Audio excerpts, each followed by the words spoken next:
Bueno, buenas tardes. Si quieren empezamos, ya que tenemos una presentación doble. Ahí, Manuel, te dieron el permiso para compartir, así que teóricamente ya lo podés cargar después cuando te toque. Bueno, buenas tardes. Segundo encuentro hoy. La idea sería, por lo que vimos ahí, hay algunos comentarios bastante federales, porque es un tópico muy federal el que nos convoca hoy. Yo hago solamente el parroquial del marco, bueno, obviamente es el marco de la Universidad Nacional de Avellaneda, donde tenemos nuestra humilde oferta académica de nuestra licenciatura, que está por cumplir el sexto año de vigencia, así que estamos muy contentos. Y estamos en pleno proceso de inscripción. Si hay alguno que vive por la zona y quiere cursar estudios de nivel superior y le interesa la economía, bienvenidos y bienvenidas para recibirlos. Estamos en plena inscripción, cierra en el día 12 de noviembre, o sea que tenemos tiempo todavía. Y después tenemos otra oferta, que es la oferta de posgrado. Esa es una oferta que es virtual, que es educación a distancia, con lo cual ahí sí se subsanan un poquito el tema de las distancias. Y ahí sí tenemos cursadas que en general están compuestas por compañeras y compañeros de todo el país. Y es un posgrado en estructura económica, con lo cual es un tema muy transversal a diferentes áreas de saberes, ¿no? Con lo cual, bueno, si hay alguno que también quiera cursar educación de posgrado, bienvenidos para recibirlos.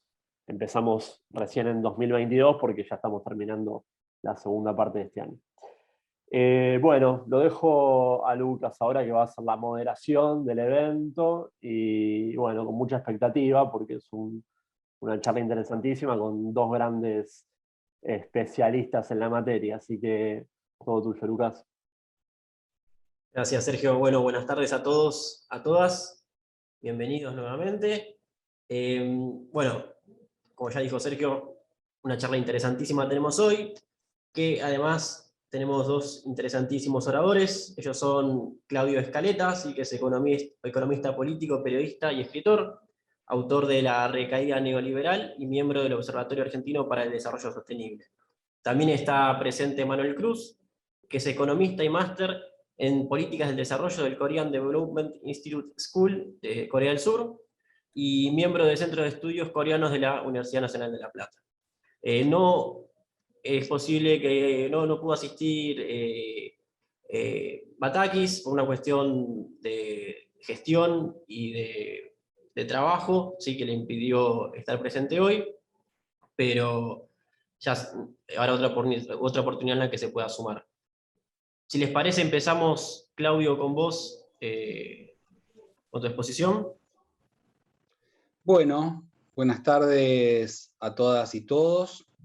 Para mí es un gran honor participar de esta charla, más allá del aviso parroquial y de las cosas formales que uno siempre dice en estas presentaciones, porque siento un especial cariño por las universidades del conurbano, también por Santiago Fragina, que creo que está a cargo de la universidad. Creo que es una de las grandes cosas que nos dejó la primera década del siglo y la política educativa del primer kirchnerismo. Si bien me habían contactado hace algún tiempo para hablar esta charla, para dar esta charla, me enteré que era hoy miércoles, el lunes, y yo estoy justo en Buenos Aires trabajando, así que no tengo una presentación, pero son cosas que venimos trabajando hace mucho tiempo. Acá ustedes ven ahí en mi perfil que dice OADES. OADES es el Observatorio Argentino para el Desarrollo Sostenible, pasó un aviso muy rapidito, es una juntada muy interdisciplinaria de muchos economistas, sociólogos, ingenieros agrónomos, ingenieros en minas, gente ligada a la producción, que todos tenemos como principal interés. Lo que nos juntó es la preocupación por el ambiente, desde una óptica que nos ha resultado bastante incómoda en el debate público. Yo no voy a empezar esta exposición con una propuesta disruptiva, pero quiero decir que no voy a decir las cosas que habitualmente se dicen cuando se habla de ambiente.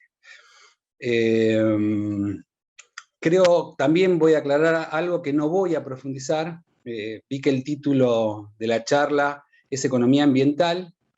Como he discutido muchas veces con los amigos de la economía popular, no hay una economía ambiental. Lo que hay es una teoría económica y lo que hay es pensar los problemas ambientales desde la economía. Y además hay una cosa más, es pensar los problemas ambientales desde la economía,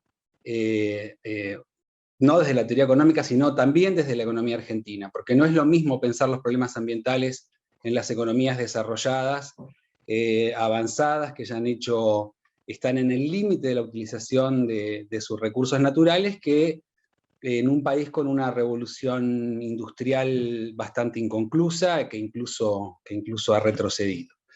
Entonces, a mí lo que me gustaría hacer para tratar de empezar a acercarnos a este problema es tratar estas dos cosas que dije en paralelo, yuxtaponerlas. Las dos cosas que dije son los problemas ambientales globales y los problemas ambientales argentinos y los problemas principales de la economía argentina, y después cruzarlos para ver qué nos queda de eso, ¿no? Entonces, hay un punto en el que no hay ninguna duda. Sí, en realidad hay dudas. Hay un punto. ¿Cuáles son los problemas ambientales del planeta que son los que hacen que escuchemos algunas ONGs que nos amenazan con la extinción o que nos asustan? Y al mismo tiempo problemas que también existe otra corriente que los niega, ¿no? Es que el mundo, con el crecimiento de la población, y el desarrollo económico supone un mayor uso de energía, ¿no? Hay una relación funcional directa entre ambos factores. Ese aumento en el uso de la energía nos llevó al uso de los combustibles fósiles, carbón, los hidrocarburos. Eso provoca emisiones de carbono a la atmósfera. Estoy diciendo todas cosas muy obvias, pero es necesario decirlas no es posible no reseñarlas para entrar en tema. El aumento de las emisiones de carbono está produciendo, más allá de lo que digan los negacionistas, un aumento de la temperatura planetaria, y eso es algo que no puede seguir. Ya sabemos que probablemente las ciudades costeras se inunden, muchas de ellas, es algo que va a suceder, y el mundo se está preparando para esa transformación. Se prepara de varias maneras. Por un lado hay desarrollos tecnológicos, por otro lado hay una nueva conciencia. Hoy es imposible hablar de cualquier actividad productiva, en el ámbito que sea, sin pensar en la sustentabilidad ambiental. Además hay mucha conciencia de eso, más allá de las formas que haya asumido esta conciencia. Entonces, está clarísimo que el problema ambiental es las emisiones de carbono. Las emisiones de carbono también, yo voy a lo principal, porque tampoco el tiempo es infinito, voy a lo principal. También está el problema del uso del agua, hay una serie de cosas asociadas, pero el problema principal es las emisiones de carbono. Antes de meterme con la dimensión argentina, o para introducirnos, mejor dicho, a la dimensión argentina, digamos que Argentina, esto a los economistas nos gusta, bueno, a la mayoría de los economistas, nos gusta basarnos en datos, ¿no? Bueno, Argentina aporta el 0,6% de las emisiones de carbono a nivel global. ¿Qué quiere decir esto? Que no somos nosotros quienes debemos resolver el problema de quienes emiten el 99,4% restante Eso quiere decir que tenemos que descuidar los problemas ambientales de ninguna manera.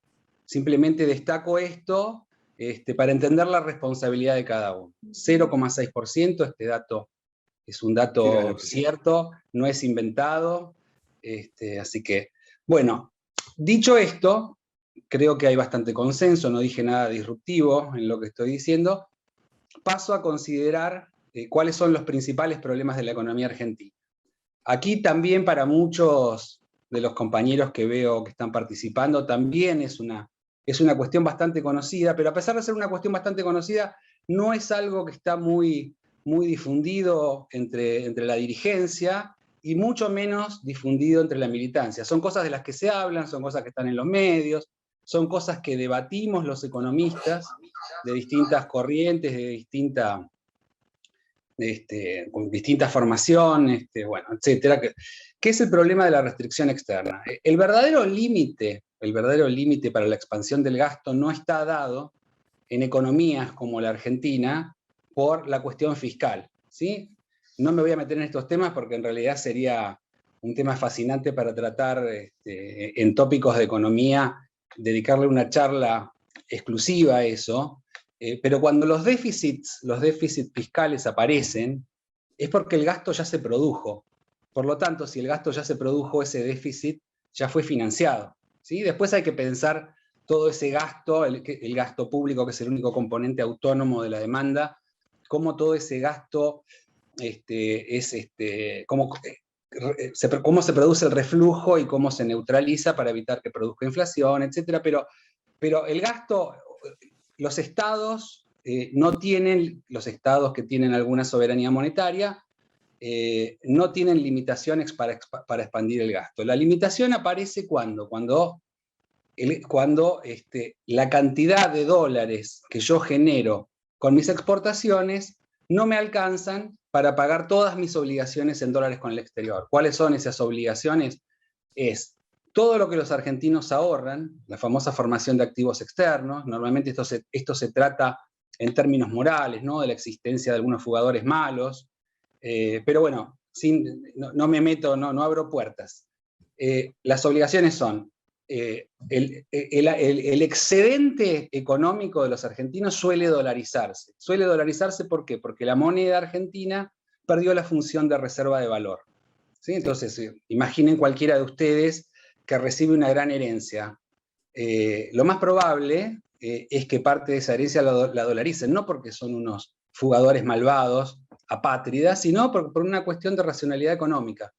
Ya que hablamos de tópicos de economía, es muy importante tener en cuenta que en la economía no hay buenos y malos. Para la teoría no hay buenos y malos, hay lógica del comportamiento de los actores. La lógica del comportamiento de un actor que tiene un excedente económico en una economía cuya moneda no es reserva de valor es dolarizarla. Bueno, entonces, primera dimensión, primer componente de a dónde se van los dólares, la formación de activos externos, que es simplemente que las carteras, que los excedentes se dolarizan. Después si se van al exterior o no, ese es otro tema.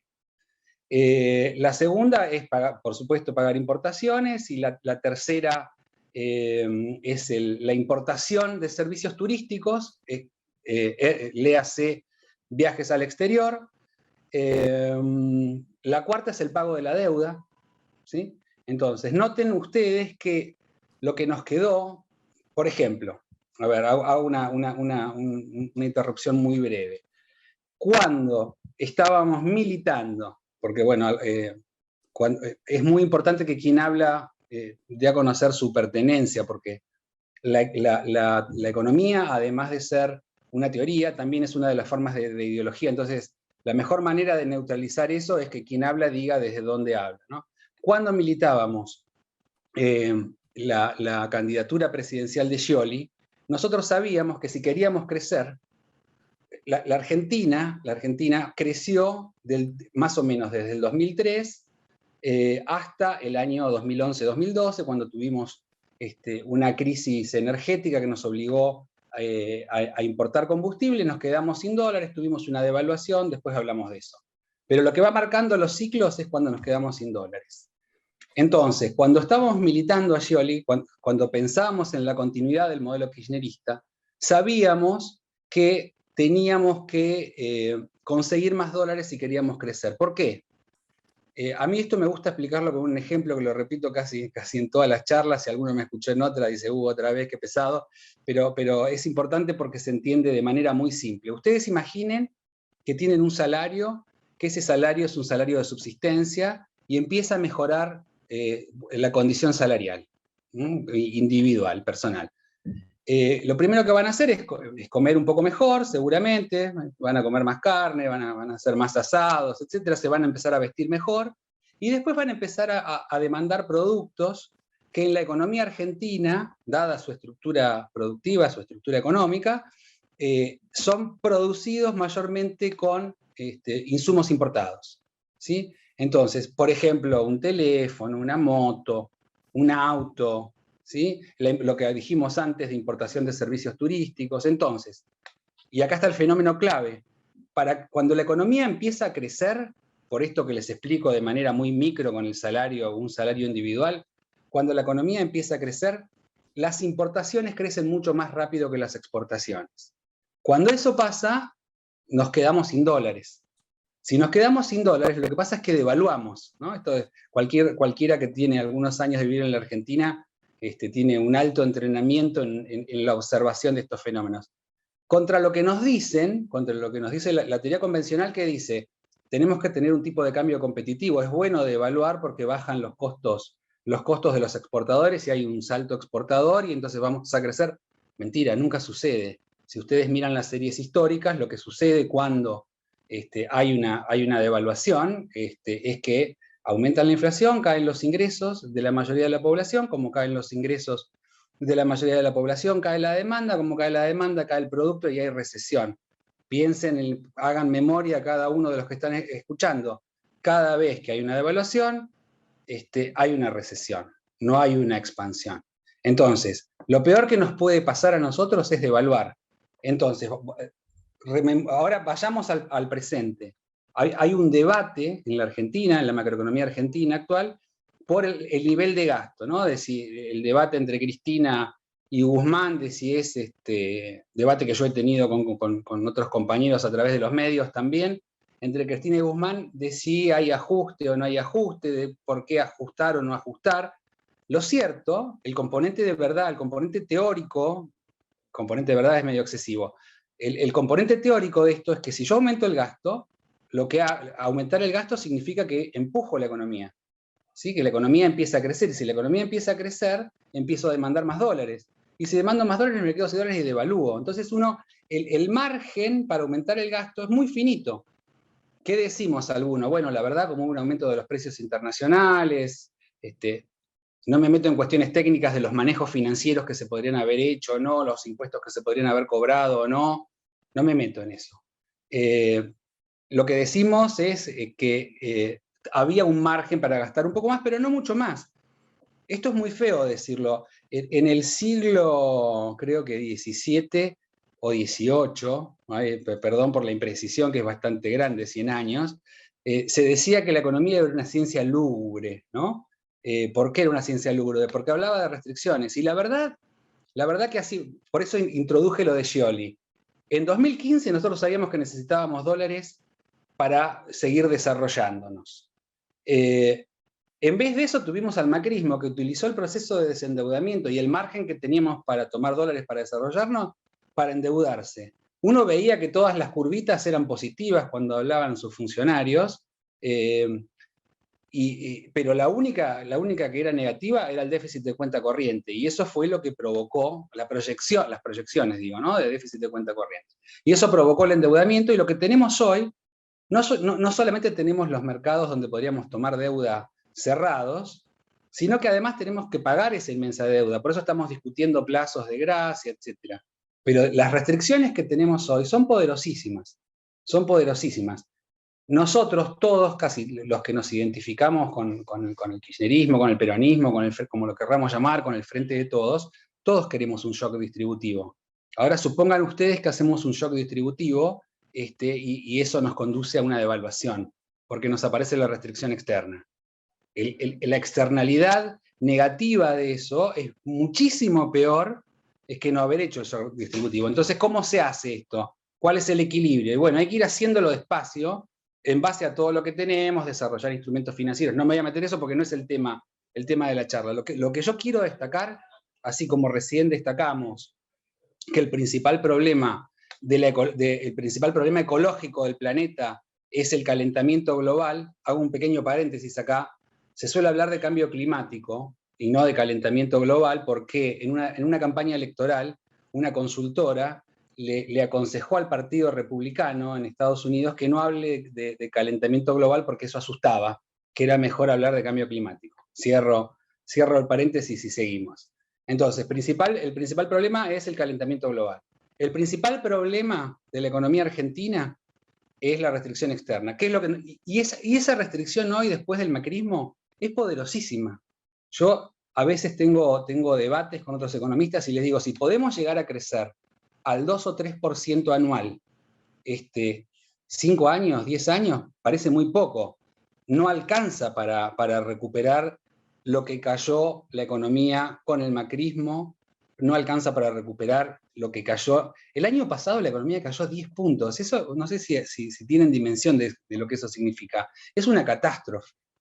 Es una catástrofe. Y además no tenemos dólares para salir. Entonces, por eso la ciencia lúgubre, me acordé de la ciencia lúgubre. Tenemos que asumir que tenemos una restricción muy potente y que va a hacer falta un consenso productivo y de los sectores políticos, incluso de la sociedad civil, que yo no tengo todas las respuestas, pero no me imagino otra manera de resolverla.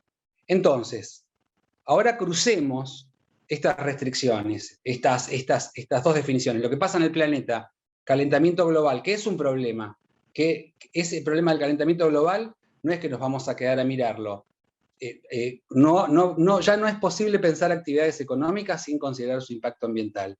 ¿Sí? Entonces, el siglo XXI va a ser el siglo de la transición energética, el siglo en el que vamos a estar preocupados por tratar de emitir cada vez menos.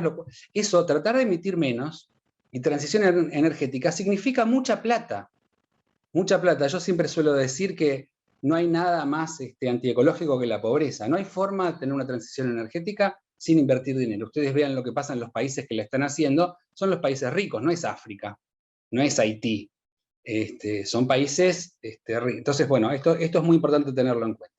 Ahora bien, fíjense, nosotros, si nos preocupa el ambiente, ¿qué es lo que tenemos que pensar? Tenemos que pensar, número uno, bueno, ¿cómo reducimos las emisiones de carbono?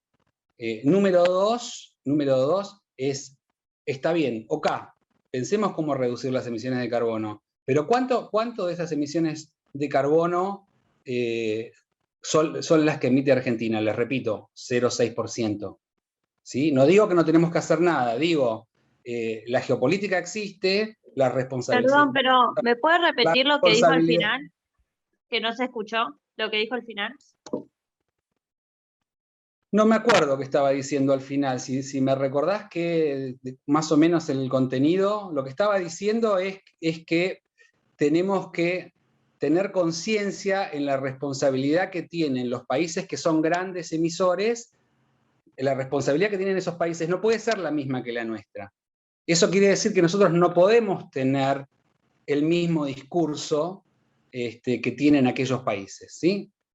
Bueno, ahora bien, acá viene la parte incómoda, la parte que nos hace, nosotros desde OADES que les vuelvo a repetir, es el Observatorio Argentino para el Desarrollo Sustentable, sostenemos que lo que acá se conoce en Argentina como ambientalismo, en realidad son grupos que si uno va a mirar quiénes le financian las publicaciones, quiénes le financian los viajes al exterior, cuál es el discurso que reproducen, son ONGs europeas, es el discurso, como muy bien reseñó en una charla informal el amigo Manuel Cruz, es el discurso de la costa, el discurso californiano de las preocupaciones de la costa estadounidense.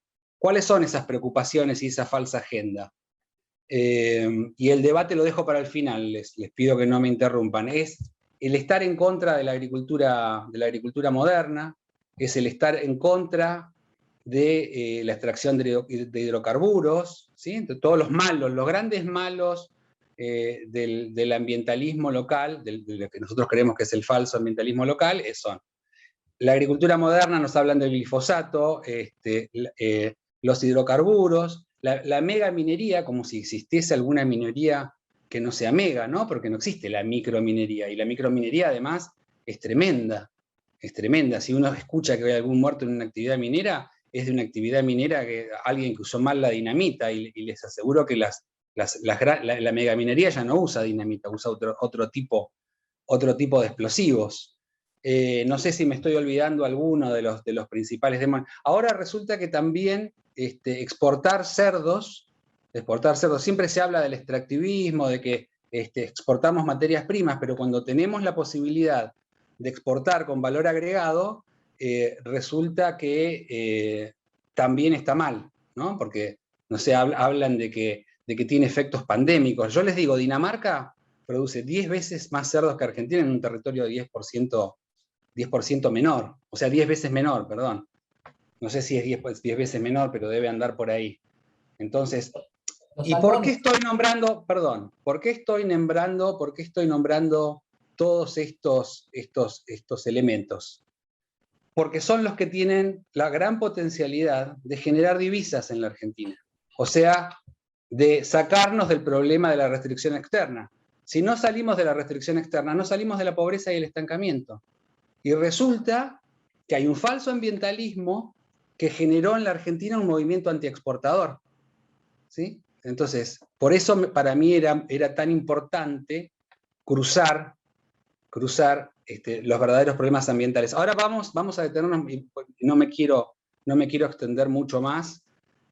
Dejamos después el debate para las preguntas, pero pensemos lo siguiente, veamos el tema de la agricultura industrial, ¿no? Que siempre se demoniza el glifosato, que son grandes contaminadores.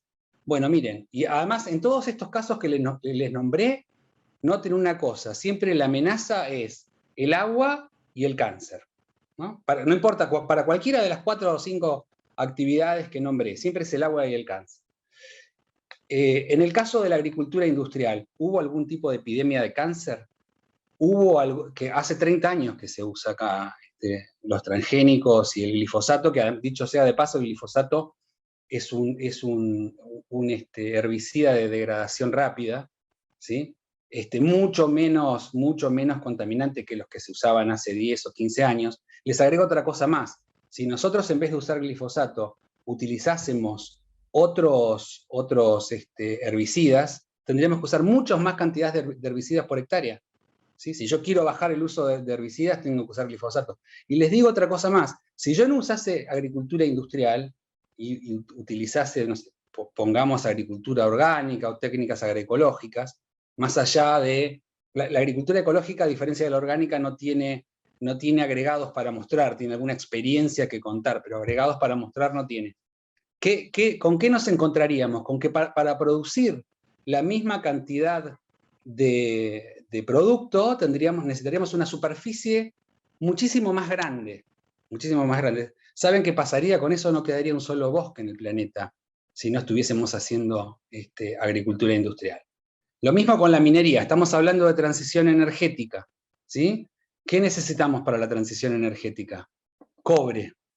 ¿Sí? Entonces necesitamos metales de todo tipo. ¿Alguien se imagina una vida sin metales? Parece muy tonto tener que decir esto. Los que dicen no la megaminería, ¿qué quieren? ¿Que la megaminería se haga en Chile y acá no, para no contaminar? Luego, les pregunto a ustedes, ¿hubo algún gran accidente ambiental con muertos en la Argentina por la minería? El único accidente importante que hubo con la minería fueron los derrames de solución cianurada en la mina de Veladero, que no dejaron ningún efecto residual, que no contaminaron ningún río y que además le costaron tremendas multas a la minera. ¿Sí? Entonces, pero no hubo muertos, no hubo desastres, no hubo nada. El uso del agua, la minería usa 4% del agua, y la agricultura, no me acuerdo en este momento de memoria el número, no les quiero mentir, pero era más del 40%, quizás Manuel se acuerde. Usa mucho más agua la agricultura que la minería, y además la minería usa agua de un ciclo cerrado. Y así con cada cosa con la que nos ponemos. Una granja modelo hasta reutiliza para generar energía eléctrica a través de la generación de metano las heces de los animales. La técnica del fracking es la que nos permite que hoy no estemos importando combustibles, es la que nos permite que exportemos. y además está dentro del estándar de la industria. Y a una empresa, cualquier empresa petrolera, le saldría carísimo la contaminación. Porque ¿saben qué? La gente que dice que el Estado no puede controlar es gente muy antiestado. Es gente muy antiestado. Yo por cuestiones laborales conozco muy bien cómo es el proceso de control de las minas en San Juan, que hasta hay cámaras enfocando distintos lugares online que se pueden manejar con un joystick desde la Secretaría de Ambiente que depende del Ministerio de Minería de San Juan. O sea, si se desarrolla la actividad, se desarrollan las formas de control. Es así, ¿no? Y además hay otra cosa, si nosotros no desarrollamos todas estas actividades alternativas, que son las que nos pueden generar más dólares, el único sector que va a tener la capacidad de generar dólares y por lo tanto de vetar el funcionamiento de la economía argentina es el agropampeano. ¿Sí? Y lo último que digo, para no extenderme en exceso, me olvidé lo que iba a decir, lo último. Perdón, pero ya había terminado. Ya había terminado. No hay problema. Yo diría que el uso del agua en la agricultura, de la agricultura en el total es más del 80%, Claudio. Sí, por eso dije que no me acordaba el número. Sí. Ah, no, ya me acordé lo que no me había acordado. Si miran estas actividades que son demonizadas por el falso ambientalismo, ninguna de ellas, atacar, supongamos que las hacemos desaparecer, ninguna de ellas tiene efecto sobre las emisiones de carbono. Sí la tendría la producción de hidrocarburos, pero ahí el problema que tenemos es que si yo genero electricidad con gas, es un método mucho menos contaminante que si utilizo otras fuentes, como el gasoil o como el carbón, por supuesto, ¿no? Entonces, salvo en ese caso, pero en los demás no es que yo estoy reduciendo las emisiones de carbono, entonces no estamos atacando el problema principal. Entonces, nosotros estamos muy preocupados por la cuestión ambiental, creemos que tenemos que avanzar hacia una transición energética, tenemos conciencia de que no es nuestra responsabilidad a escala global, pero también de que los modos de producción del siglo XX no van más, y que los verdaderos problemas ambientales son otros. Los verdaderos problemas ambientales son la contaminación de los ríos, la contaminación de las napas, ¿sí? Los problemas que generan los transportes a largas distancias en camiones. Bueno, hay un largo listado. Entonces, bueno, esto es lo que les quería contar como para introducir el problema, de lo cual yo sacaría unos pocos highlights, algunos pocos subrayados. Es esto, entender, el problema ecológico del planeta es el calentamiento global. El problema económico de la Argentina es la restricción externa. Lo que nos propone el falso ambientalismo nos limitaría tremendamente resolver la restricción externa y no contribuiría en nada a la reducción del calentamiento global. Y además de todo eso, de estos problemas se tiene que ocupar el norte, se tienen que ocupar los países desarrollados. De nuevo, eso no quiere decir que nosotros no tengamos que ser muy vigilantes y estar muy atentos a que ninguna empresa contamine. Pero veamos la agenda verdadera y comprendamos, por eso es pensar el ambiente desde la economía, y comprendamos cuáles serían los efectos sociales y de bienestar de las mayorías si nos quedamos sin dólares. No estoy presentando una situación apocalíptica, nos viene pasando desde mediados de la década del 70 al presente. El péndulo argentino está marcado por las crisis externas. No importa el signo del gobierno. Le pasó a Cristina y le pasó a Macri. A Macri le pasó enseguida, a Cristina le pasó porque no logró transformarse suficientemente rápido la estructura productiva por miles de razones, pero el ciclo de expansión fue 2003, 2011, 2012. Después estuvimos ahí tratando de pilotear la restricción externa y bueno, y después. Y sepamos también que lamentablemente estamos hablando en un ámbito cerrado, relativamente cerrado, ¿no?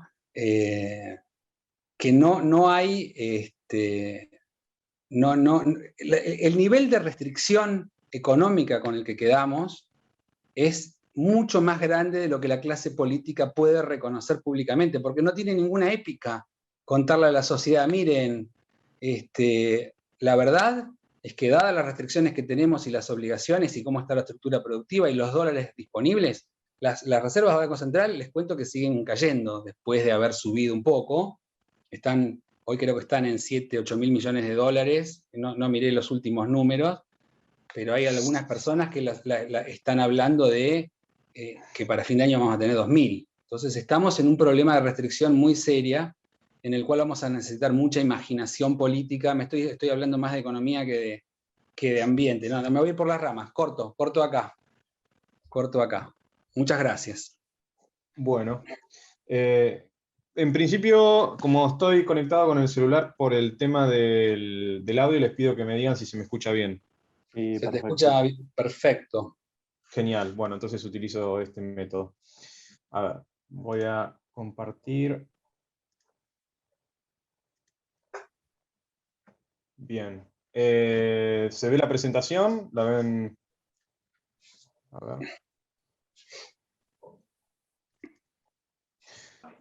Bien. Sí, se ve. ¿Se ve? Bien, perfecto. Bueno, Se ve bien. tuve que digamos, yo sabía, más o menos había hablado con Claudio y sabía que él iba a hacer una presentación un poco más general, y yo quería darle una vuelta y presentar una serie de cuestiones con un enfoque desde Argentina, de qué problemas nosotros tenemos y cómo podemos solucionarlos. Bueno, como bien señalaba Claudio, como bien señalaba Claudio, el problema en Argentina es el subdesarrollo. Lo que acá les armé una serie, esta serie la armé yo. Tiene por un lado el valor agregado industrial desde el 65 per cápita, por otro lado la remuneración de los asalariados formales desde el 94, cuando empieza la serie, mes a mes, y por el otro lado el salario mínimo vital y móvil también desde el 65. Todo lo homogeneicé a dólares tipo de cambio oficial de cada momento, de cada año, y lo puse en moneda homogénea tomando el índice de inflación de Estados Unidos, con lo cual no es a PPA, sino a hard dollar, o sea, en términos de dólares del 2015, creo que es de diciembre del 2015.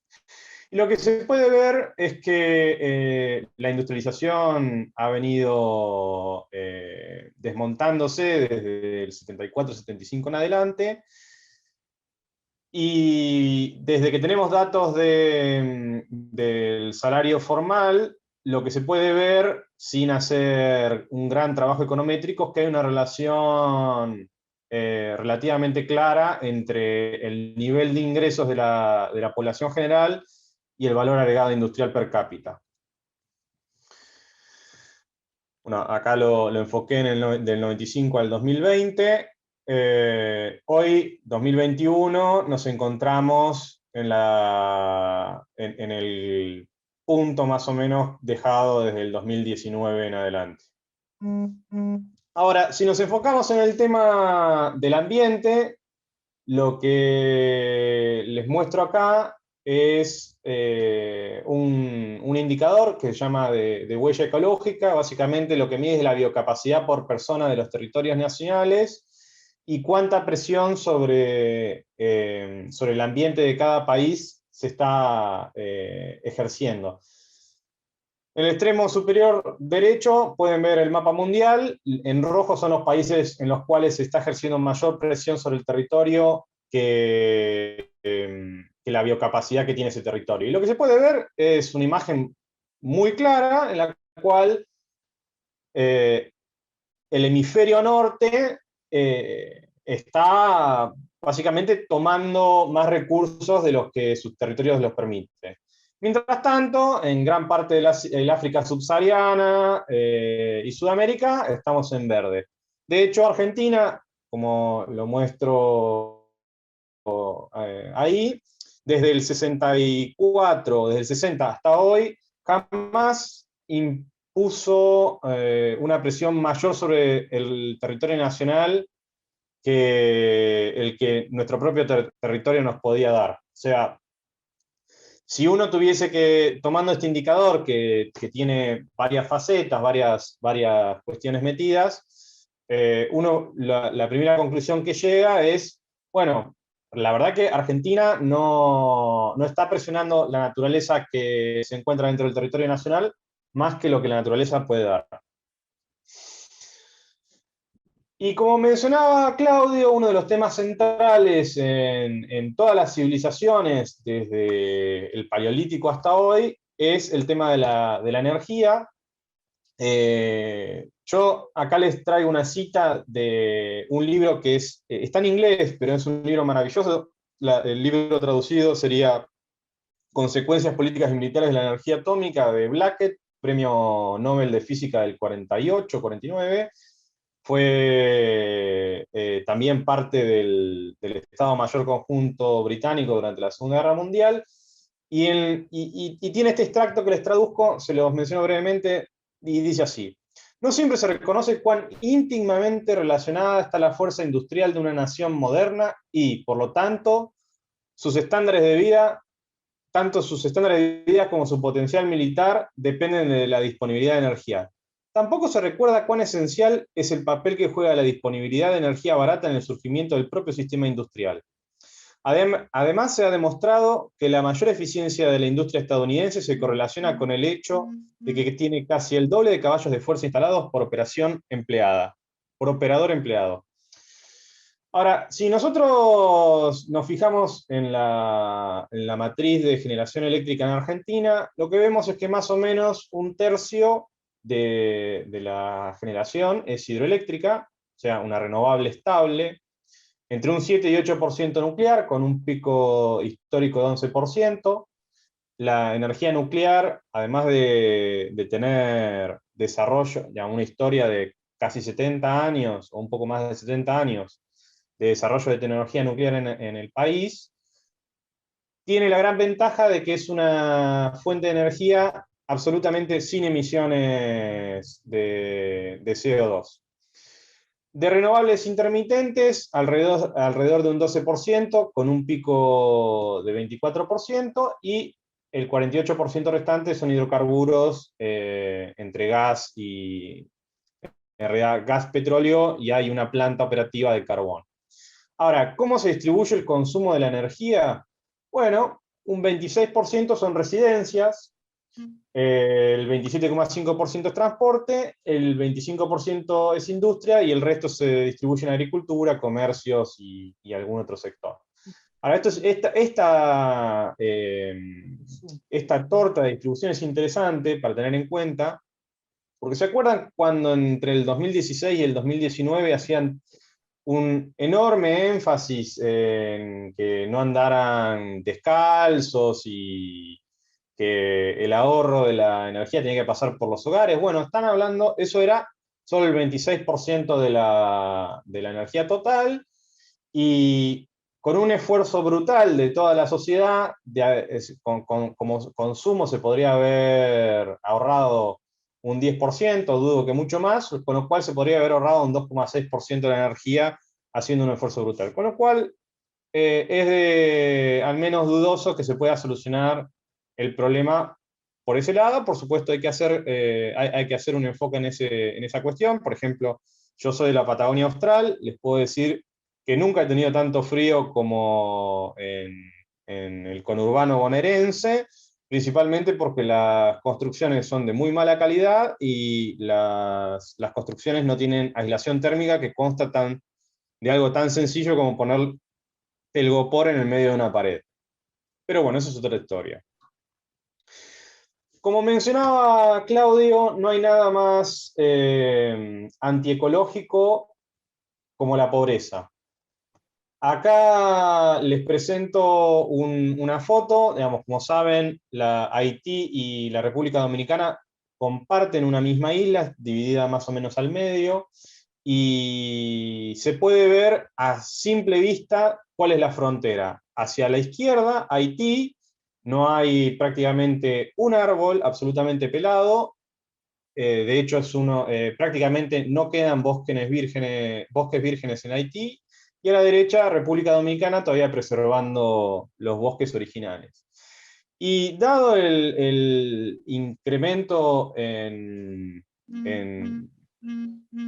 el gas a nivel internacional, lo que se está observando en Brasil, además Brasil, dada la sequía, es un país que tiene una mayoría de la generación de energía a través de la hidráulica, por la disminución de las cotas en las represas, no está generando suficiente electricidad. Lo que se ve es que hoy los brasileños están usando más leña que gas para cocinar. Esto, que estoy seguro no choca como si fuese una novedad, sin embargo, es absolutamente impensable en una sociedad como, por ejemplo, la sueca, la francesa o la alemana. O sea, ya podemos intuir que si la sociedad lograse entrar en una dinámica de mayor generación de riqueza material, como mínimo se podrían preservar bosques vírgenes. Ahora, hay una cuestión que toca Argentina, en realidad más que nada a Santa Cruz, yo soy de Río Gallegos, que es el tema de, por ejemplo, la construcción de la central térmica carbón de Río Turbio. Es una central, digamos, por ahí no es algo generalizado, pero hay cierta indignación por la construcción de esta central, con el señalamiento de que el carbón es una fuente muy sucia, y es verdad, es muy sucia. Ahora, cuando vemos la distribución de centrales térmicas a carbón a nivel internacional, como se puede ver ahí en el mapa que les traigo del orden mundial, la mayoría se sitúan en Europa, en Estados Unidos, en India, en China y en el sudeste asiático. Ahora, si vemos las matrices de generación, ¿se acuerdan que la generación eléctrica en Argentina, un tercio es hidráulica, 12% es renovable, 8% es nuclear? O sea, más o menos el 50% de la matriz de generación eléctrica argentina no emite CO2. Bueno, en el caso de la matriz australiana, el 52% es generada en base a carbón, lo mismo que en China. En India es el 70%, Europa y Estados Unidos son consumidores mayúsculos, y en el caso de Alemania, que es un país que financia a través de partidos políticos con fundaciones como la Rosa Luxemburgo, Friedrich Ebert Stiftung, etc., financia movimientos ecologistas en Argentina, como para prevenir el desarrollo de la energía a base de carbón, vaca muerta, etc. Alemania hoy está levantando bosques vírgenes como el de Hambach, y levantando pueblos medievales para minar lignito, que es un carbón muy pobre, de muy baja calidad, y es una de las fuentes más contaminantes de todas las disponibles. Según el Bloomberg Coal Countdown, Argentina solo cuenta con una planta a carbón en San Nicolás, de 375 megawatts, y una al más del 90% de construir en Río Turbio. La central de Río Turbio, que tendría más o menos la capacidad de generación eléctrica que Atucha 1, y proveería un 10% de trabajo estable a un 10% de la provincia de Santa Cruz. La alternativa sería no terminar esa inversión y despoblar la región sur-oeste de la provincia, porque no habría básicamente nada que hacer, porque no sé, al Partido Demócrata de California le parece mal que Argentina produzca electricidad en base a carbón. Ahora, hay otra cuestión interesante, que es el fracking, como mencionaba Claudio. Básicamente los principales yacimientos en Estados Unidos son Bakken y Permian. En Argentina es Vaca Muerta, aunque ahora hay un cierto potencial en la cuenca austral, un yacimiento que se llama Palermo Aike, que debido a la revolución del shale, del fracking en Estados Unidos, el gas se ha hecho enormemente abundante, ha reemplazado al carbón como fuente de generación eléctrica, y es Estados Unidos el país desarrollado, de los desarrollados, que más ha disminuido sus emisiones de CO2, básicamente por reemplazar el carbón por gas. Bueno, acá tienen un paneo de las reservas de hidrocarburos no convencionales a nivel internacional. Argentina, como todos deben saber, en la región de Neuquén, tiene hoy día una explotación importante.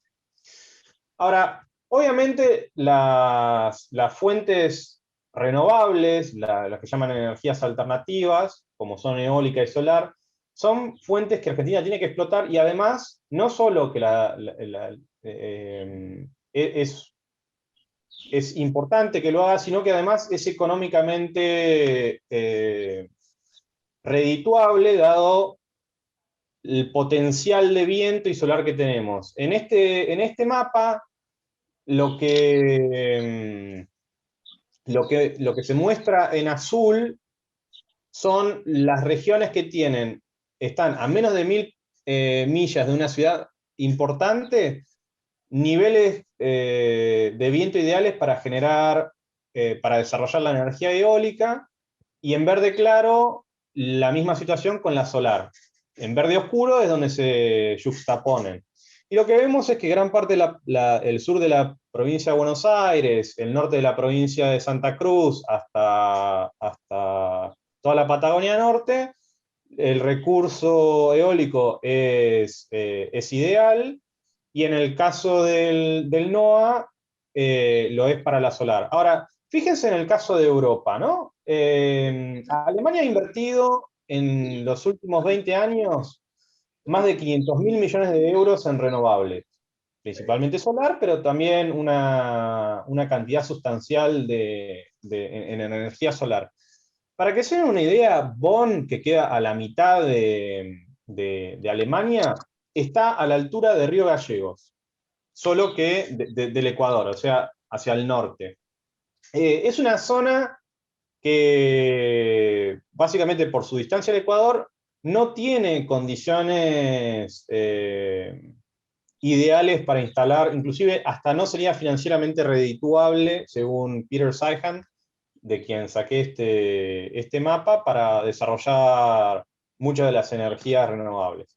Ahora, entre una y otra fuente de energías intermitentes, porque ese es otro tema muy importante, hay que tener en cuenta que mientras que la solar se produce principalmente en China y representa importaciones, la eólica, Argentina ya cuenta con desarrollos de tecnología propia vía INVAP y cierta capacidad industrial vía INSA, una de las grandes empresas tecnológicas nacionales, con lo cual yo sugeriría pensar más en desarrollos de la energía eólica que la solar, aunque no por eso, no necesariamente eso implique dejarla de lado. Ahora, por un lado hablé de energías renovables intermitentes, como es la solar y el viento. Por ejemplo, Reino Unido actualmente está teniendo problemas muy graves de generación eléctrica porque no hay suficiente viento, lo mismo en Alemania. Y por otro lado tenemos energías renovables estables, como es la energía hidráulica. Y yo en esto les digo que desde el punto de vista del desarrollo nacional y del enfoque en los problemas, cómo solucionar los problemas, cómo ayudar a solucionar los problemas globales desde una perspectiva argentina, hay que recurrir a los estudios técnicos que se han desarrollado en aguas y energía, por ejemplo, a lo largo de décadas que están básicamente sin leer y sin discutir. Y uno de ellos es el caso de la represa de Paraná Medio. Digamos, Argentina consume alrededor de 500.000 de barriles diarios de petróleo. Eso es, yo lo calculé, 28,6 millones de metros cúbicos anuales de petróleo. La represa de Paraná Medio, además de lograr de controlar inundaciones y sequías, como la sequía que está sucediendo ahora, y permitir una navegabilidad de ultramar hasta el norte de Corrientes, lograría, según un informe de Aguas y Energía que pude conseguir, ahorrar el consumo de 8 millones de metros cúbicos de fuel oil por año. Esto directamente es una reducción en las emisiones de gases de efecto invernadero de un 28%. Hay que tener en cuenta que el complejo hidroeléctrico, que cuenta con 2 represas, ahí en el mapa se puede ver, Chapetón Norte y Chapetón Sur, generaría, dependiendo de cómo se configure el proyecto, hasta 8.300 megawatts, que es casi 11 Atuchas. Atuchas 2, que es nuestra central nuclear más importante.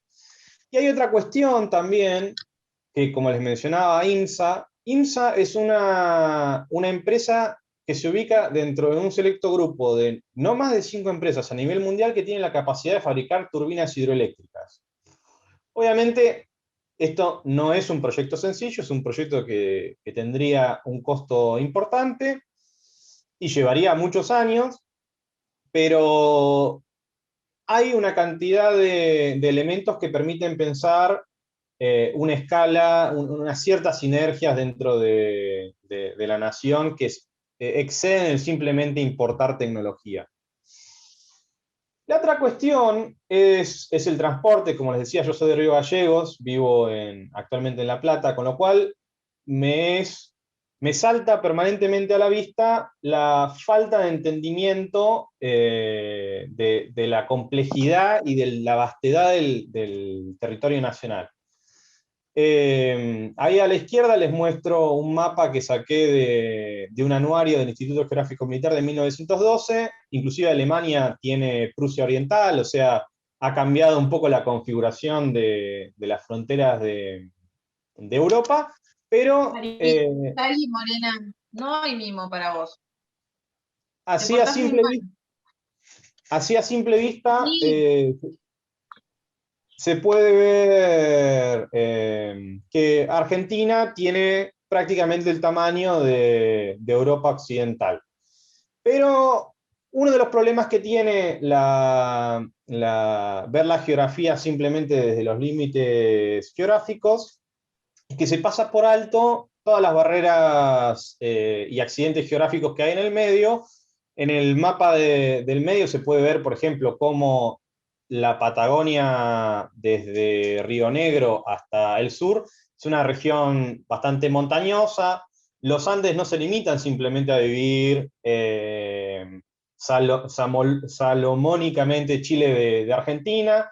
Tenemos regiones accidentadas más allá de la pampa húmeda y la extensión hacia el norte. Y por otro lado, en la Patagonia Austral, estamos hablando por ejemplo, conectar Río Gallegos con la capital federal, son alrededor de 3.000 kilómetros, en los cuales en el medio prácticamente nos encontramos en una situación despoblada. Y esto va a la cuestión de los costos de transporte y a los consumos energéticos de cada uno de los medios de transporte. Para empezar, Argentina tiene uno de los costos de logística más altos a nivel mundial. Destinamos un 27% del PBI a transportar los bienes producidos. Para que se den una idea, el promedio de la OSD es de entre un 8 y un 9%. Pero hay otra cuestión, digamos, no es solamente una cuestión financiera. Digamos, eso se debe principalmente a que, como se muestra ahí en el cuadro de arriba a la derecha, el 84% del flete se hace por camión, solo un 1% por barcaza y un 15% por ferrocarril. Pero si ven los dos cuadros de abajo, en el cuadro de la izquierda lo tienen, comparan los medios de transporte en términos de cantidad de litros de combustible usadas para transportar una tonelada cada tantos kilómetros. Por ejemplo, para transportar una tonelada de material por barcaza, se utiliza 1 litro de combustible para llevarlo hasta 500 kilómetros. Y se puede transportar hasta 1.500 toneladas en una barcaza. Por ferrocarril, con ese mismo litro de combustible, se transportaría una tonelada a 120 kilómetros y un vagón permite transportar hasta 40 toneladas. Y un camión, que es, como les mostraba, un 84% de la carga transportada, necesita cada 15 kilómetros para transportar esa misma tonelada de material, 1 litro de combustible. Entonces, el cuadro de abajo a la derecha lo resume para transportar 30.000 toneladas a 25 kilómetros de distancia. Por flete fluvial, con 20 barcazas, se utilizan para transportar esas 30.000 toneladas 149 litros de combustible. Por camión, por tren, 400 vagones, 379 litros. Y para transportar esas mismas 30.000 toneladas, con 1.200 camiones se utilizan 1.180 litros de combustible. Bueno, acá hay una cuestión central, que es una cuestión, como les había mostrado, a ver, en este gráfico, el 27,5% de la energía que consume Argentina lo hace para el transporte. Y eso se debe principalmente a que la vasta mayoría del transporte lo hacemos por camión. Bueno, y eso también repercute en lo que yo llamo la productividad ampliada, digamos, saliendo solo de lo que sucede dentro de los límites de una fábrica o de una ciudad misma. Si incorporamos los costos de flete, lo que podríamos hacer cambiando esta matriz es reducir el costo unitario de los productos, con lo cual aumentando el valor agregado o cambiando cómo se distribuye ese valor agregado. Ahora, acá cito brevemente un artículo que leí en el 2016 que me hizo pensar mucho sobre esta cuestión. Básicamente habla de la historia de la canalización del Erie en Estados Unidos a principios del siglo XIX. Básicamente el canal, en esa época Nueva York, la ciudad de Nueva York, transportaba la mayor cantidad de grano de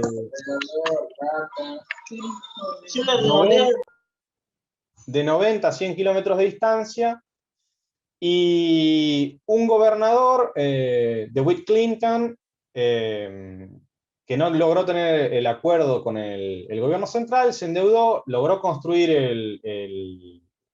el canal en 3 años, al cabo del cual, cuando empezó a operar, hizo caer el costo del grano en el puerto de Nueva York en un 90%.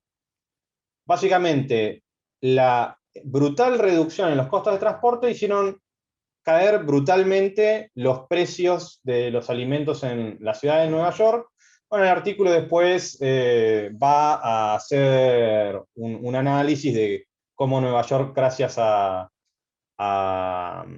el transporte de granos a través de ese canal, se volvió el centro financiero que es hoy. Pero en última instancia, a mí esto me llevó a pensar, bueno, pero en Argentina no tenemos ningún río que vaya en el eje este-oeste. Y sí, lo hay. Acá, como pueden ver, está el río Salado del Norte y el río Bermejo, que se enganchan al río Paraná. Entonces, haciendo mis investigaciones, llego al proyecto de canalización del río Bermejo, que no es tan solo, como ven, el río Bermejo, como fluye hoy, es un río salvaje que se inicia en el sur de de Bolivia, sino que también incluye la creación de un canal que cortaría Santiago del Estero y se conectaría con el Paraná. Y acá les traduzco, les traigo unos cachitos de un artículo muy interesante de Gregorio Portillo, que fue el presidente de la Comisión Nacional del Río Bermejo en el 64, y trata de dos cosas. Primero, la cuestión del transporte, pero otra es la cuestión que señalaba Claudio sobre el consumo de agua, que siempre el caballito de batalla, digamos que la minería usa agua, qué barbaridad, nos vamos a quedar agua. Bueno, nos vamos a quedar sin agua. Bueno, pero hoy mismo, en este mismo momento, hay millones y millones de litros de agua dulce que están siendo vertidos al océano, al agua salada, se están perdiendo sin ningún grado de utilidad mayor. Como lo señala Portillo, el potencial hidráulico de Argentina se estima en 23.000 metros cúbicos de agua, de los cuales el 75% desemboca en el mar sin ser extraídos por otro lado, mientras que en el 70% de nuestro territorio, conformado por tierras áridas o semiáridas, no se usa ni 15% de este potencial hidráulico. Sigue explicando un poco el proyecto. El plan que estamos describiendo permitirá la explotación de nuevas tierras en un área de 11 millones de hectáreas, aún sin explotar por falta de agua. Numerosos pobladores podrán establecerse allí, aprovechando las tierras de regadío y las tierras más áridas, permitiendo, sin embargo, que determinados cultivos específicos disfruten de un clima subtropical y unas condiciones ecológicas extraordinarias. También se está considerando la construcción de puertos, alrededor de los cuales las zonas francas internacionalizadas permitirán a los países afectados por el proyecto disponer de almacenes y talleres para el procesamiento de materias primas. El canal denominado de Río de Santiago del Estero brindará acceso marítimo al Océano Atlántico a través del puerto fluvial que se construirá en la región de Santa Fe. Bolivia contará con un puerto base para su propia flota mercante y así desarrollará su comercio internacional. Si ven en la tapa del libro de Nicolás Boscovich, la canalización del Bermejo está a escasos kilómetros de la frontera con el último puerto, el último punto, está a escasos kilómetros de la frontera con Bolivia. Entonces, ¿qué les quiero decir esto? Bueno, yo no les puedo asegurar que este proyecto sea hoy viable o no. Lo que sí les puedo asegurar es que es un proyecto que merece la pena ser estudiado, y como mínimo los informes técnicos elaborados por la Comisión Nacional del Bermejo durante décadas debiera leerse si lo que realmente le preocupa si lo que realmente les preocupa es, primero, el desarrollo de la nación, pero segundo, los impactos sobre el medio ambiente, porque les recuerdo que, por ejemplo, el transporte de las mercancías desde la ciudad de Buenos Aires a todo el norte argentino hoy día se está haciendo por camión, que es sumamente ineficiente, sumamente costoso, con un alto costo energético, cuando si existiese el canal lateral del Bermejo, se podría estar transportando por barcaza, que en términos económicos les puedo decir que sería financieramente casi como teletransportar los bienes y productos, tanto desde la ciudad de Buenos Aires hasta Jujuy, como de Jujuy a la ciudad de Buenos Aires. Y a ese punto también tendría acceso la República de Bolivia.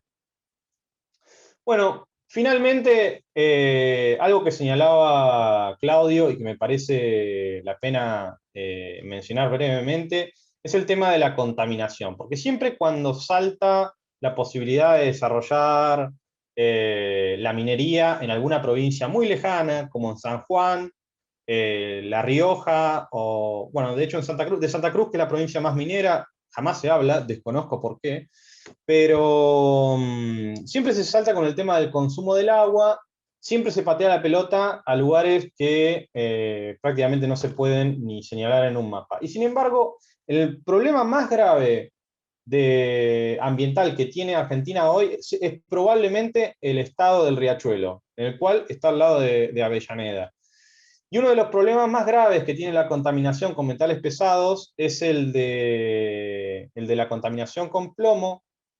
Y es interesante lo que muestro estos gráficos acá, que son de Nueva Zelanda, Gran Bretaña, Australia y Canadá, desde la década del 40 hasta fines de la década de 2010, en los cuales muestra una relación entre los niveles de plomo en sangre y el índice de criminalidad violenta.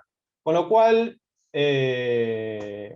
no solo hay un problema de sanidad, hay también un problema de seguridad ciudadana, o potencialmente, pero lo interesante también a pensar es que muchas de estas naciones, como Gran Bretaña, con el Támesis, que a fines del siglo XIX era una cloaca a cielo abierto, como lo es hoy día el Riachuelo, el Sena en París, con similar situación, el Po en Italia, o el Rin en Alemania, pasaron por una época en la cual la contaminación tenía niveles alarmantes, y a medida que se fueron desarrollando, lograron revertir esa situación. Una nación como la nuestra, en la cual los niveles de ingresos están a niveles de subsistencia, como se encuentra gran parte de la población hoy, digamos, contamos con 40% de pobres, difícilmente pueda pensar en encarar una obra de infraestructura y de saneamiento importante que llevará muchísimos años, como es el saneamiento del Riachuelo. Así que bueno, acá les dejé una serie de cosas, espero que les haya resultado interesante. Espero sus preguntas. Excelente, Manuel. Muchas gracias a vos y a Claudio. Ahora, antes de las preguntas, breve un parroquial yo. Dejamos acá el formulario para carga, si quieren cargar el presente, acá lo tienen. Y bueno, no hay apuro, pero en la medida de lo posible lo pueden llenar. Lucas, todo tuyo las preguntas. Bueno, muy bien. Paso a hacerle algunas de las preguntas que estuvieron haciendo por el chat. Entiendo que algunas van más direccionadas para uno que para otro, pero después de última, entre ustedes, Claudio y Manuel, van diciendo quién prefiere responder. La primera es, ¿cómo se puede financiar la transición energética? ¿Es posible cuidar el ambiente sin tener excedentes? Entiendo por ahí que esto va más direccionado a Claudio, pero el que quiera responder puede hacerlo. En realidad, la única forma de financiar la transición energética es con desarrollo. El desarrollo posible que hoy tiene la Argentina, a todos nos gustaría que todas nuestras exportaciones sean como las de INVAP, ¿no? Exportar satélites, exportar alto valor agregado, pero en realidad lo que tenemos a mano hoy concreto para poder expandirnos, además de intensificar la explotación del agropampeano, son todos estos sectores que nombré, que son los hidrocarburos, que son la megaminería, la mal llamada megaminería, porque la minería moderna es una minería de escala que tiene que ver con lo que Marx llamaba la alta concentración orgánica del capital, y además hay que aclarar que eso implica también un desarrollo más federal. No hay forma de financiar la transición energética sin desarrollo. Eso está claro. Lo que sí tenemos que decir es que la contradicción entre ambiente y desarrollo, precisamente por esto, es falsa. No es que estas actividades que estamos nombrando son sinónimo de contaminación. Primero porque la historia indica que no es así. Después porque las prácticas se han ido mejorando a lo largo del tiempo, ¿sí? Después porque las grandes empresas tienen la posibilidad de internalizar los costos ambientales. Entonces, bueno, no sé si alcanzo a contestar toda la pregunta, eso es lo que puedo decir. Yo puedo agregar ahí una Sí, cosa claro. medio como resumen de lo que dice Claudio. El problema de la política en Argentina, o la idea de encarar estos proyectos en realidad son de cambio estructural, al menos sectorial, es que no tenemos grados de libertad a la hora de hacerlo. Digamos. No podemos aumentar los ingresos de la población sin chocarnos con la cantidad de reservas que tenemos y dada la dinámica de exportaciones o de toma de deuda externa para financiar el crecimiento de las importaciones, necesariamente vamos a terminar chocando con un ciclo de stop and go, o sea, una recesión, una depresión forzada por esa falta de divisas. Entonces, es necesario desarrollar sectores exportadores que sean que excedan al agro pampeano. A diferencia de varios países, como por ejemplo Grecia, Argentina tiene dentro de las fronteras de su territorio vastas posibilidades. Les puedo nombrar que hay 7 proyectos de minería de cobre actualmente en Argentina, con los que con un breve empujón, un suave empujón, sobre todo dada la situación en Perú y en Chile, entrarían en los próximos 2 a 4 años 18.000 millones de dólares en inversiones, con los cuales se permitiría un aumento en los grados de libertad de la política pública. Ahí veo que dicen que no hay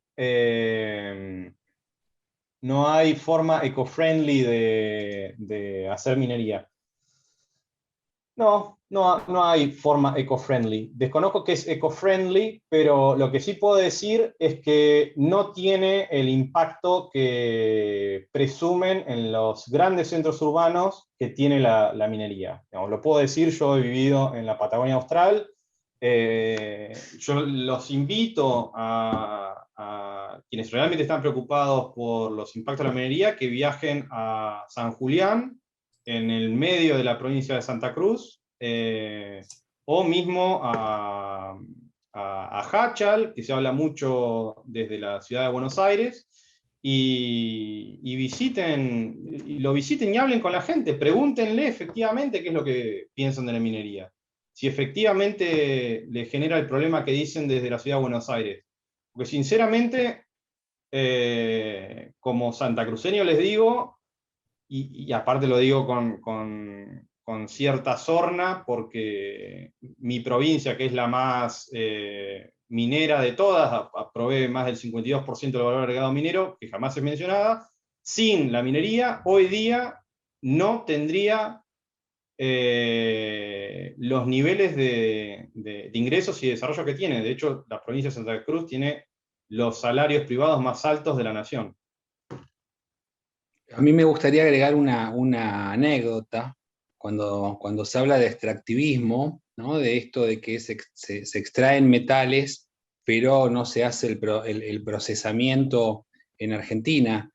Si nosotros a partir de Bajo la Lumbrera hubiésemos desarrollado una estructura de, por ejemplo, una planta de refinación y laminación de cobre, lo que tendríamos hoy es una fábrica que o estaría cerrada o tendría que importar el cobre, porque hoy Argentina no produce cobre, ¿no?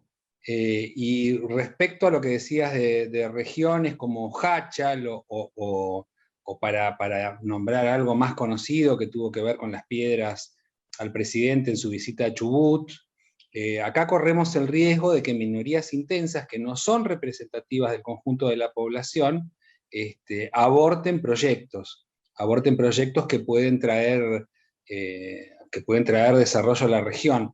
Una cosa más, acá parece que estuviésemos defendiendo la minería de manera intensiva, pero son datos, ¿no? Porque uno escucha muchas cosas que son irracionales desde el punto de vista económico. Se dice, no, las mineras no dejan nada, solo dejan el 2-3%, se miran solamente las regalías. Yo lo primero que digo es, si es tan beneficioso para las empresas extractivistas venir a sacar lo que en la Argentina se regala, no se entiende por qué no está lleno de empresas, ¿no? Porque si es tan favorable el régimen, y después hay que entender que cualquier proyecto de inversión necesita insumos locales, necesita mano de obra local, ¿sí? Entonces, ahí hay varios trabajos que están dando vueltas, pero alrededor del 70% de una inversión minera queda en el territorio. Y el ejemplo concreto es ir a mirar lo que pasa en provincias como San Juan y como Santa Cruz. San Juan pronto va a tener un nivel de ingreso superior al de Cava. San Juan, que era una provincia más pobre, donde la mortalidad infantil era mayor a la media nacional, hoy es menor a la media nacional. Entonces hay que mirar la película entera de estos procesos, ¿sí? Sopesar los efectos positivos y negativos, mirar efectivamente cuáles fueron los efectos negativos. De nuevo, el peor accidente ecológico que hubo en la historia minera argentina fue el derrame de solución cianurada en Veladero, y no dejó ningún efecto residual, solamente el pago de la multa que tuvo que hacer la empresa, ¿sí? Porque después ahí hubo unos estudios de los metales de los ríos, en los que se demostró que esos metales que había en los ríos en realidad tenían que ver porque el agua pasaba por una zona altamente metalífera, por decirlo de alguna manera. Bueno, me extendí. Seguimos con las preguntas, no sé qué hay. Bueno, sí, les hago otra consulta que también hicieron. ¿Cómo conviven las afirmaciones de que la pobreza genera problemas ambientales y que los países con mayores ingresos son los que más están dañando al medio ambiente? Respecto, entiendo, también al mapa que había mostrado Manuel en la presentación, de la comparación norte con sur, y también lo que había mencionado respecto de los problemas que genera la pobreza en términos ambientales. Bien. Es una buena pregunta. El problema,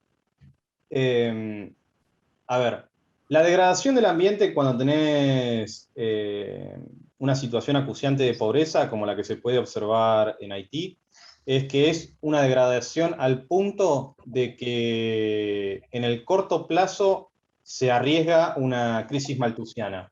O sea, que el territorio en el cual se encuentra la población bajo análisis se vuelva un páramo que no pueda sostener la vida. En el caso de las naciones desarrolladas, yo de hecho puedo decirlo un poco en primera persona, porque viví en Corea. Primero han pasado por una situación de fuerte explotación sin ninguna clase de miramiento de la cuestión ambiental, y a medida que empezaron a aumentar su nivel de ingresos y por ello aumentar su nivel educativo y a tener una preocupación por esta situación, empezaron a reparar gran parte de los problemas. Pero también hay que pensar de dónde venimos. Digamos, nosotros, a fines del siglo XIX, la situación la esperanza de vida de un europeo, sea francés, sea inglés o alemán, no era muy distinta a la que es hoy día en Sierra Leona. Eso por un lado. Después, en términos generales, hoy ya naciones desarrolladas que tienen preocupaciones ambientales, digamos que no les son ajenas, los impactos devienen en forma indirecta a través de las matrices de generación energética, sobre todo. Si el caso, por ejemplo, de Francia es paradigmático. En la década del 70, por una cuestión geopolítica, De Gaulle impulsó la energía nuclear y en 10 años empezaron a producir electricidad principalmente de fuentes nucleares. Hoy día, y desde la década del 80, solo el 10% de la matriz de generación francesa es en base a hidrocarburos. El 90%, digamos, el 70% es en base nuclear, el restante renovables. 10% hidroeléctrica, el 10% restante es eólica solar. Pero bueno, eso fue una decisión que podría haber llevado adelante Estados Unidos, Alemania, etc. Pero vean la ironía de la situación, que Estados Unidos no llevó adelante la limpieza de su matriz de generación eléctrica precisamente por la presión de grupos ambientalistas o pseudoambientalistas. Porque cada vez que está cerrado... Sí. No, me gustaría agregar, ya que nombrás a Francia, Francia tiene al lado a Alemania. Alemania, seguramente todos habrán visto la serie de moda Borgen, donde muestra el funcionamiento interno de los sistemas parlamentarios, de cómo se hacen alianzas con partidos minoritarios, incorporando la agenda de esos partidos minoritarios. Bueno, en Alemania se construyó gobierno haciendo alianzas con el Partido Verde y con uno que se llama la izquierda, que seguramente Manuel se acuerda cómo se dice en alemán, y eso llevó a desarmar su parque nuclear, ¿sí? Hoy Alemania está produciendo energía con carbón y con combustibles fósiles y produciendo muchísima más contaminación, pero hay un dato más. Hay una paginita de internet muy interesante que muestra online los consumos eléctricos de Europa, y ahí se ve cómo está todo el tiempo Alemania importando energía eléctrica nuclear de Francia. O sea, el absurdo que a veces, quiero destacar con esto el absurdo al que a veces las ideas equivocadas pueden llevar, ¿no? Y las correlaciones de fuerza del momento. No hablamos hoy de la energía nuclear. La energía nuclear es la energía más limpia que existe. Las centrales nucleares son muy caras, tienen esa contra, pero es la energía que menos emisiones de carbono genera y que menos impacto ambiental tiene. Y sin embargo, en Argentina tenemos casos extremos como la provincia de Río Negro, que es una provincia nuclear por excelencia, donde está INVAP, que produce reactores nucleares, donde yo resido en Bariloche. Yo paso todos los días por un camino que hay un arroyo que baja de un reactor nuclear. ¿Sí? Y está ese reactor nuclear ahí hace 30 años, o más o menos, ¿no? 30 o 35. En esa provincia, por la aparición de una minoría intensa, porque no es la mayoría de la población, también probablemente por errores de comunicación, de bajar un proyecto sin generar la licencia social que efectivamente hay que generar. No se le puede imponer proyectos a la comunidad. Pero en la provincia más nuclear de la Argentina se prohibió la instalación de plantas nucleares. Hay una ley antinuclear. De ese tema no hablamos, ¿no? El tema de la licencia social, más allá del mal uso que se puede hacer, es importante en el sentido de que no hay que pasar por encima de la voluntad de las comunidades, que es la mejor manera de hacer todos estos desarrollos, ¿no? Hay que ir, o sea, las empresas tienen que, acá no estamos defendiendo a las empresas tienen que ir y negociar la aceptación. Seguramente si hay una comunidad que se está oponiendo a algo que la va a beneficiar es porque hay un problema de comunicación. Cierto. Y me quedó otra anécdota del agua. Espero que no quede muy colgada. En un determinado momento, yo también viví en el Alto Valle de Río Negro, había venido un técnico israelí a instalar riego por goteo, que es una cosa que ellos desarrollaron porque tienen un territorio desértico, hacía reservorios y riego por goteo. Y lo llevamos a ver el Río Negro, y el tipo se quedó impactadísimo por la cantidad de agua que el río traía. Es un río que debe tener 1.200 metros cúbicos por segundo, es el resultado de la confluencia del Limay y el Negro, trae toda la cuenca desde el norte neuquino hasta el Nahuel Huapi. Y me acuerdo que la frase que el tipo dijo fue: pensar que toda esta agua se va al mar. No, esto conectado con lo que vos decías del agua. El agua está. Y hay unos proyectos muy interesantes que regarían media provincia de Río Negro, que es desviar el curso del río Limay aguas abajo de Arroyito. Se formarían 2 grandes lagunas y una vía navegable. Bueno, hay mucho para hacer en esa materia. Esa es la verdadera lucha ecológica. El ecologismo real. Hay un ecologismo real. Perfecto. Bueno, acá, y en relación también a la primera pregunta que se había hecho, respecto a las restricciones externas, hoy justamente estamos particularmente en un contexto de balanza comercial y de cuenta corriente positiva, pero como bien mencionaron ustedes, tenemos la cuestión de las reservas del Banco Central y por supuesto el tema de la deuda. Surgió hace poco el tema de la posibilidad de canjear pasivos financieros con bonos climáticos. No sé si tiene alguna opinión formada respecto a ese tema. Yo creo que Claudio va a ser más conciso que yo. No, esto se relaciona, bueno, primero hay mucho de voluntarismo en eso. Creer que eso va a suceder es voluntarismo puro. Y después esto yo lo enmarcaría en lo que comentamos de quiénes son los responsables de la contaminación. Pero no va a suceder eso. Yo soy parte de este gobierno y la verdad no me gusta decirlo, pero me parece que esa es una línea del Ministerio de Ambiente que es puramente voluntarista. Es puramente voluntarista. No nos van a perdonar deuda a cambio de poder contaminar.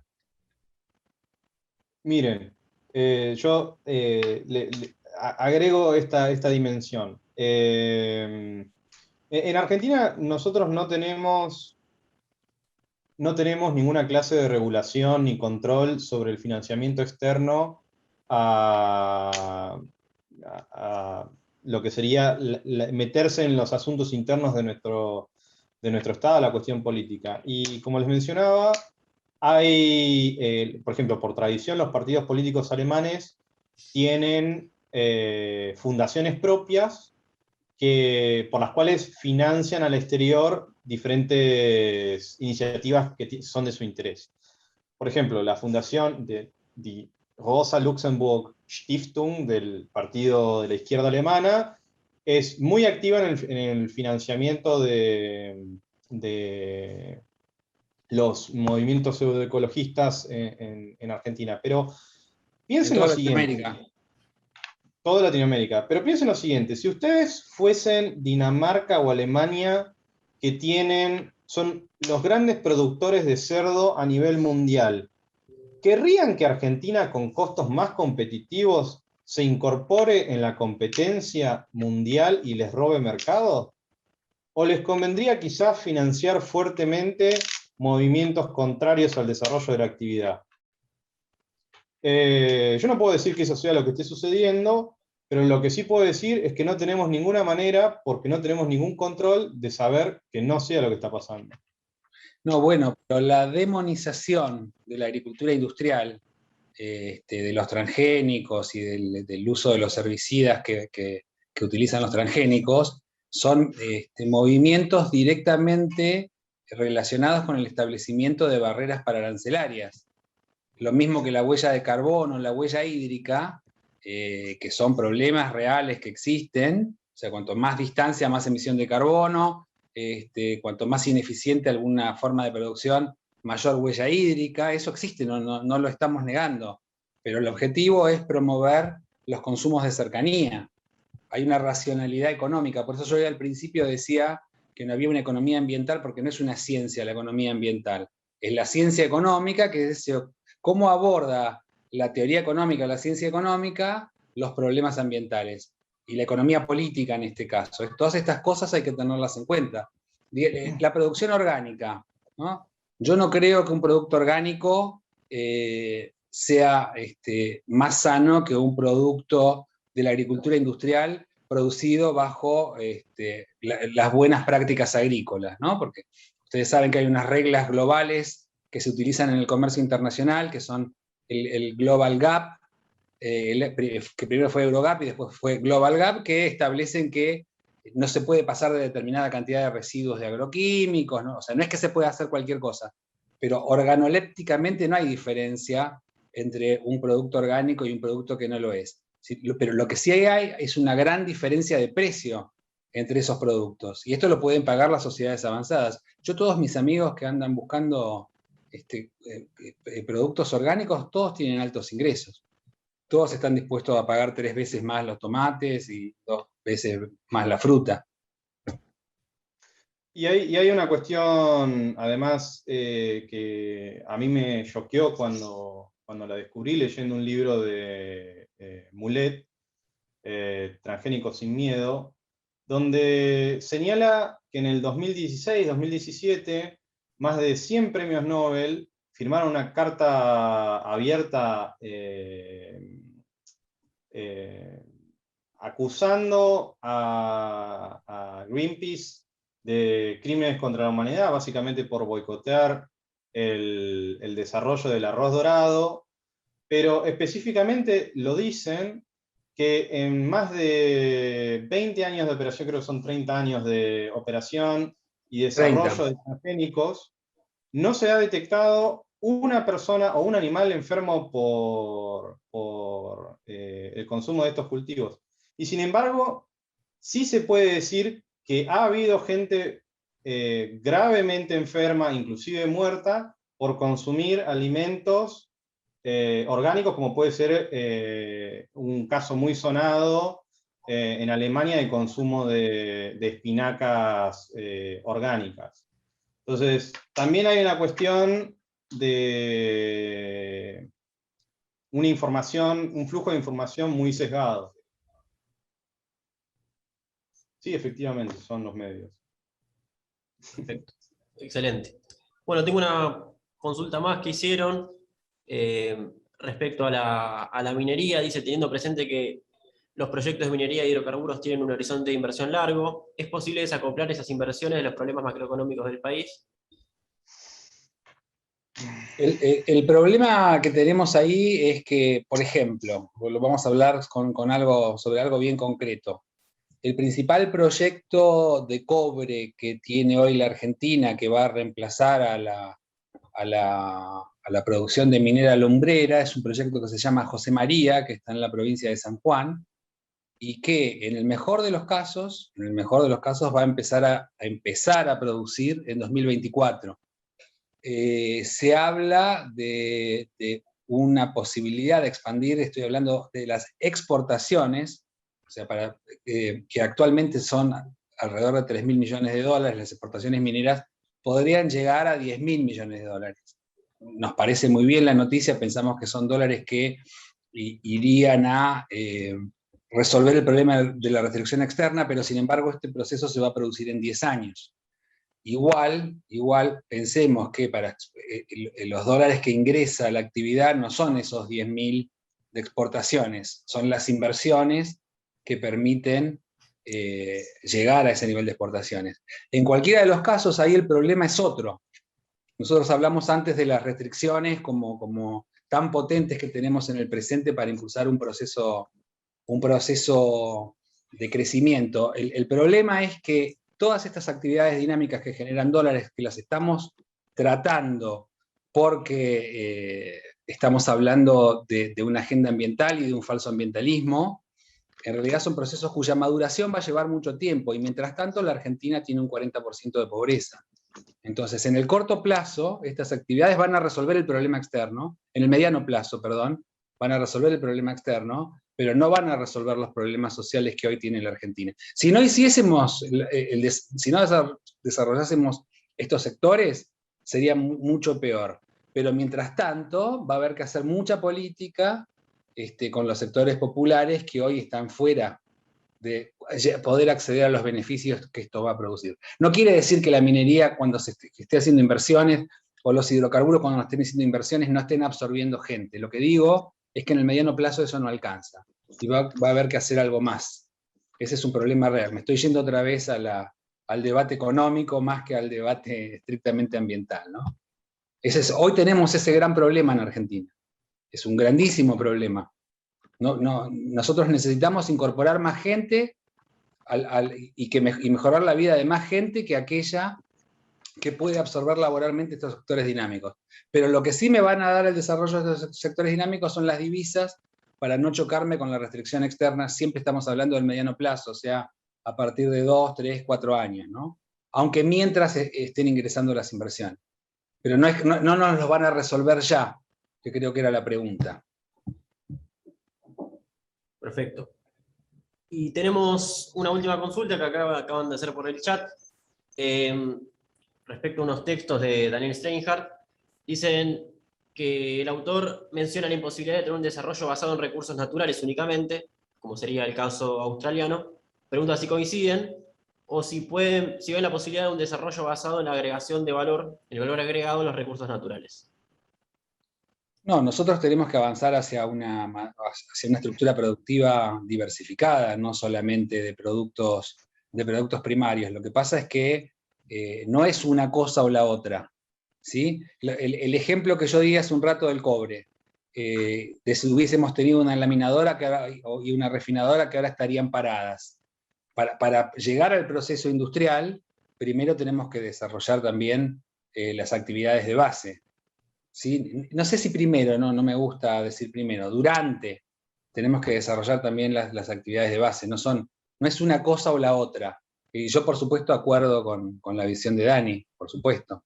Y además también tiene que ver con lo que hablábamos de la empleabilidad, de empleos formales y de ingresos medios que genera la industria respecto. A veces se habla de la vuelta al campo, de la agricultura familiar.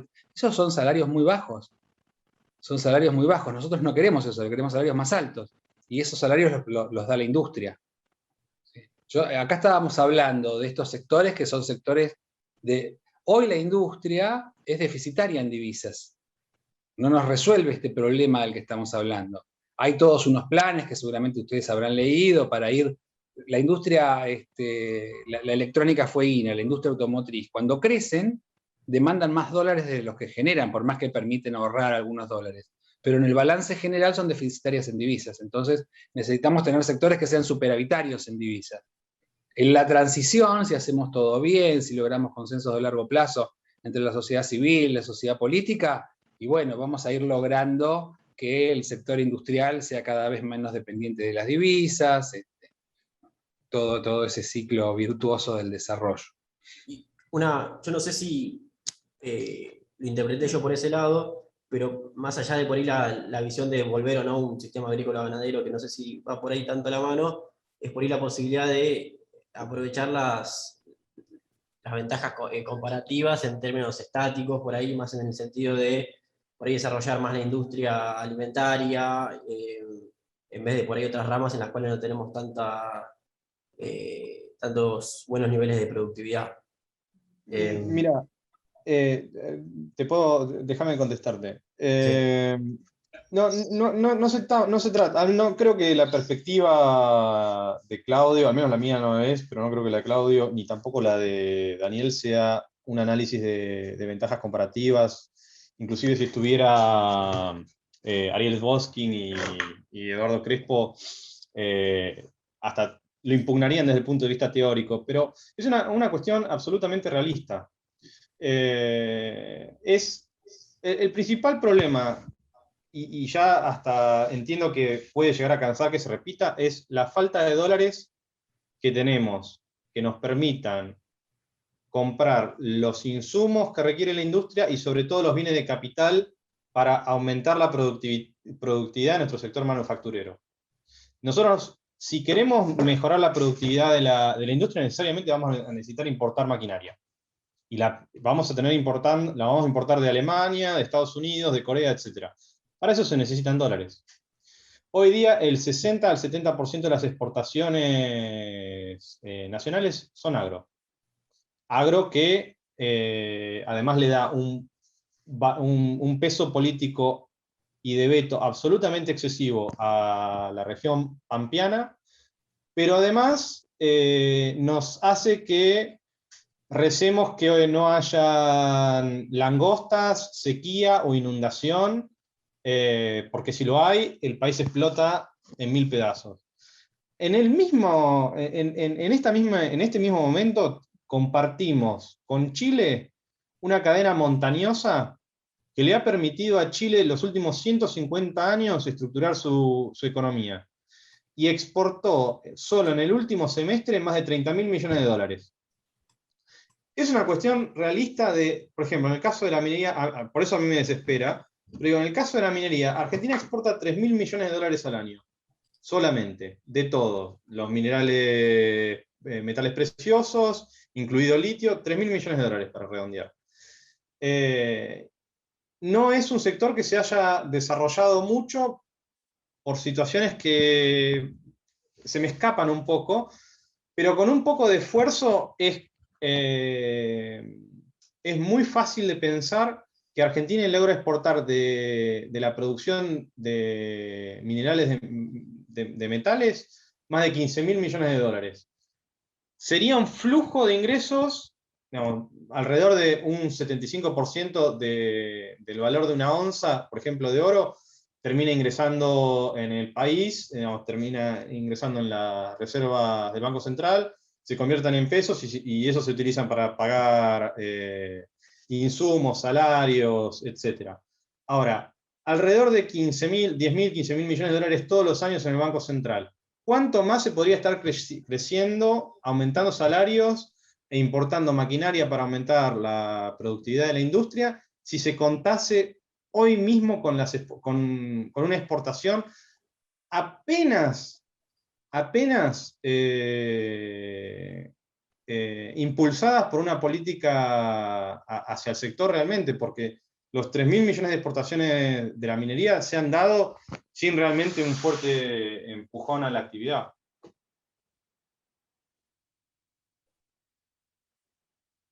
Estaba muteado. Bueno, excelente. Preguntas, no hay más, además nos quedamos sin tiempo. Me parece que fue una charla más que interesante, no digamos economía ambiental, porque quedó claro que no es el título correcto, economía y medio ambiente, podemos decir. Y me pidieron que les comunique que la semana que viene va a estar la charla sobre economía y energía, también un tema relacionado al de esta fecha.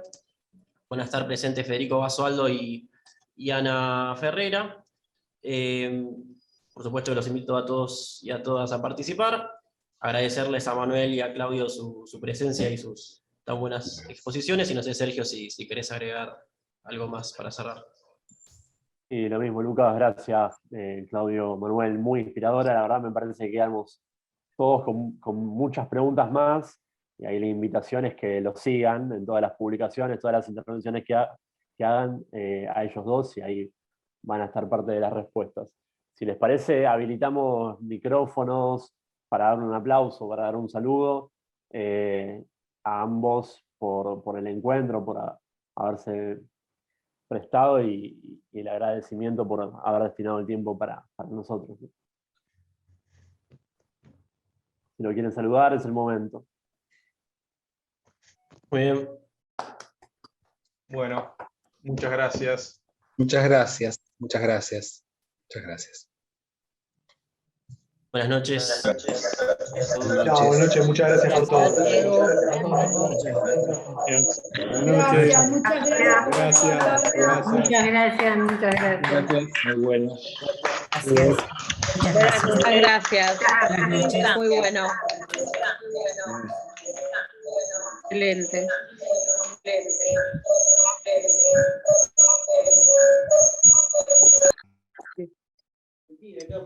Quedó corto, quedó chiquito. No, porque estaba hablando de economía